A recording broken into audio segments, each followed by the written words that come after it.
देख रहे हैं राष्ट्रवाणी और मैं हूं आपके साथ शालिनी सिंह। पानी, जिसे जीवन का आधार कहा जाता है, अब दुनिया के कई हिस्सों में संघर्ष, हिंसा और मौत की वजह बनता जा रहा है। अफ्रीका के देश चाड से आई हालिया घटना ने पूरी दुनिया को झकझोर कर रख दिया है, जहां सिर्फ एक कुएं से पानी भरने को लेकर शुरू हुआ मामूली विवाद इतना भयावह बन गया है कि 42 लोगों की जान चली गई है, कई घायल हो गए हैं, गांवों में आगजनी हुई और आखिरकार हालात संभालने के लिए सेना तक को मैदान में उतारना पड़ा।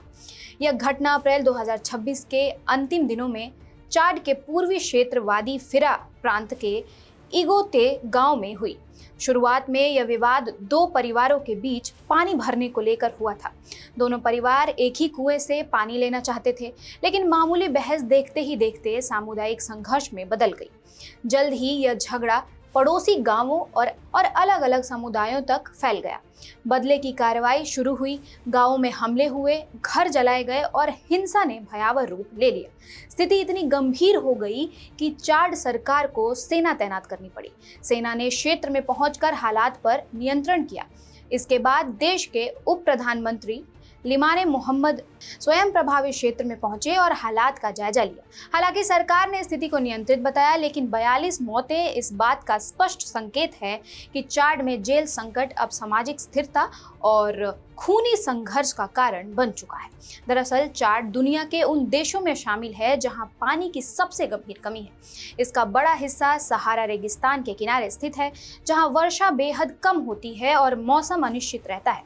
गर्मी, सूखा, जलवायु परिवर्तन और संसाधनों पर बढ़ते दबाव ने यहाँ जल संकट को बेहद खतरनाक स्तर तक पहुंचा दिया है। चाड के प्रमुख जल स्रोतों में लेक चाड, चारी और लोगोन नदियां, भूजल और सीमित मौसमी वर्षा शामिल है। लेकिन सबसे बड़ी चिंता लेक चाड को लेकर है, जो कभी अफ्रीका की विशाल झीलों में गिनी जाती थी, परंतु 1960 के दशक की तुलना में अब यह लगभग 90% सिकुड़ चुकी है। इसका सीधा असर खेती, मछली पालन और पेयजल आपूर्ति पर पड़ा है। ताजा आंकड़ों के अनुसार चाड में प्रति व्यक्ति जल उपलब्धता केवल लगभग 813 क्यूबिक मीटर रह गई है, जबकि वैश्विक जल संकट सीमा 1000 क्यूबिक मीटर प्रति व्यक्ति मानी जाती है।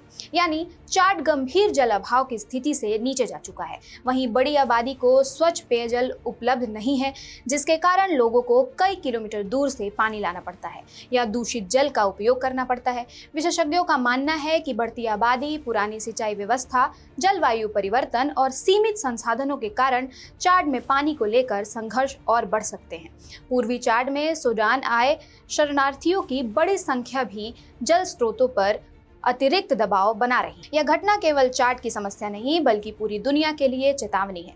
जल संकट अब केवल पर्यावरणीय मुद्दा नहीं रहा, बल्कि यह सामाजिक, राजनीतिक और मानवीय संकट का रूप ले चुका है।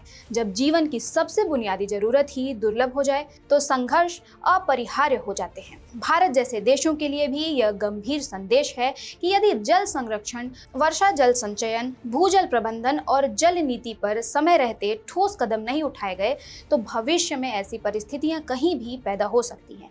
चाड में हुई यह त्रासदी हमें बताती है कि आने वाले समय में पानी केवल संसाधन नहीं, बल्कि वैश्विक सुरक्षा का मुद्दा बन चुका है। अगर विश्व समुदाय ने अभी से जल संकट के समाधान की दिशा में गंभीर प्रयास नहीं किए, तो आने वाले वर्षों में पानी के लिए होने वाले संघर्ष भी भयावह हो सकते हैं। फिलहाल चाड की यह घटना पूरी मानवता के लिए एक बड़ा संकेत है। पानी की हर बूंद की कीमत समझने का समय अब आ चुका है। फिलहाल खबरों में इतना ही। देश और दुनिया की तमाम खबरों के लिए बने रहिए राष्ट्रवाणी के साथ ही चैनल को सब्सक्राइब और लाइक करना ना भूलिए।